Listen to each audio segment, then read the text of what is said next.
Good evening aspirants. চাকরিজীবী grade basket কেরিয়ারের পক্ষ থেকে আমি পম্পা সুর এসেছি সরকারি চাকরির পরীক্ষার কিছু টিপস নিয়ে। গ্রেড বাস্কেট কেরিয়ার আমাদের স্পেশালিটি ডব্লিউবিসিএস পরীক্ষা। অবশ্যই এই চ্যানেলটি সাবস্ক্রাইব করো, কেননা আমরা প্রত্যেক সপ্তাহতেই আসবো বিভিন্ন চাকরির পরীক্ষার বিভিন্ন টিপস নিয়ে। কখনো সাবজেক্ট ওয়াইজ টিপস, কখনো হচ্ছে জেনারেল টিপস, এরকম নিয়ে আমরা আসবো। এই সবে ডব্লিউবিসিএস 2024-এর প্রিলিমস হয়ে গেল। প্রিলিমসের পরীক্ষার প্রশ্নপত্র অনেক চ্যানেল থেকেই অ্যানালিসিস করা হচ্ছে, তোমরা নিজেরাও হয়তো অ্যানালিসিস করেছো, এবং আমি বলবো এই অ্যানালিসিসটা করো তোমরা নিজেরা।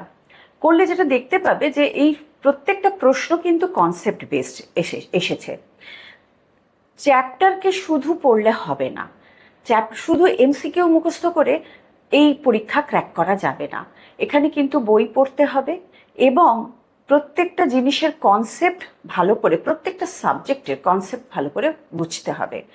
অঙ্ক, সায়েন্স বা জিওগ্রাফি, হিস্ট্রি, প্রত্যেকটারই তোমরা যদি কনসেপ্টটাকে বোঝো, তাহলে যে কোনোভাবেই প্রশ্ন আসুক না কেন তার উত্তর তোমরা করতে পারবে। আর এই যে প্রিলিমসের পরীক্ষা থেকেই বোঝা যাচ্ছে মেইনসের পরীক্ষার প্রশ্নপত্র কিন্তু খানিকটা অ্যানালিটিক্যাল হবে। অর্থাৎ ইউপিএসসিতে যেরকম হয় সেরকম খানিকটা অ্যানালিটিক্যাল হবে। সুতরাং এখন থেকে তোমাদের কিন্তু মেইনসের জন্য প্রিপেয়ার করার সময় এটাকে ডিটেলসে পড়তে হবে, একটু গভীরে গিয়ে পড়তে হবে। স্ট্রেট কোয়েশ্চেন মেইনসে এবার আসার সম্ভাবনা খুব কম। আচ্ছা, এবার যারা 2025-এর জন্য প্রিপেয়ার করতে যাচ্ছ তাদের জন্য বলি, এটা হাই টাইম শুরু করার জন্য। আর দেরি করা যাবে না, কারণ 2025-এর আমি বলবো যে 2025-এ যারা তোমরা দিতে যাচ্ছ ডব্লিউবিসিএস পরীক্ষা, তারা একেবারে মেইনসটা পড়ার মতন করে এটাকে প্রিপারেশন শুরু করো।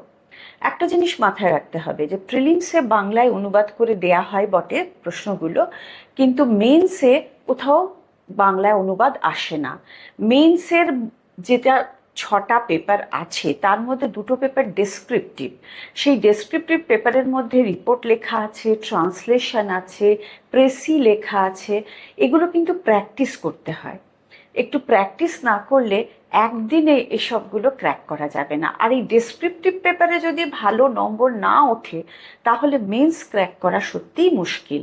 তাই জন্য এই যে প্রথম থেকে যদি মেন্সের মতন করে প্রিপারেশন নেওয়া যায় তাহলে প্রিলিমসটা সহজেই ক্র্যাক করা যাবে।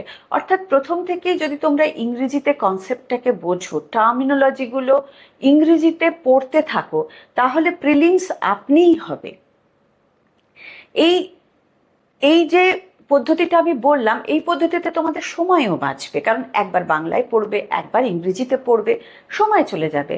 আর তোমরা যদি প্রথম থেকে ইংরেজিতে এটাকে পড়া শুরু করো তাহলে বারবার রিভিশন করতে পারবে। যত রিভিশন, যত প্র্যাকটিস, তত তোমার চান্স অফ সাকসেস তত বেশি। এই কথাটা মাথায় রাখতে হবে। এইরকম নানা রকম টিপস নিয়ে আসবো আমি, পম্পা সুর, গ্রেড বাস্কেট কেরিয়ারের পক্ষ থেকে। আমাদের সঙ্গে থেকো, এই আশা করি। আজকের মতন এইটুকুই।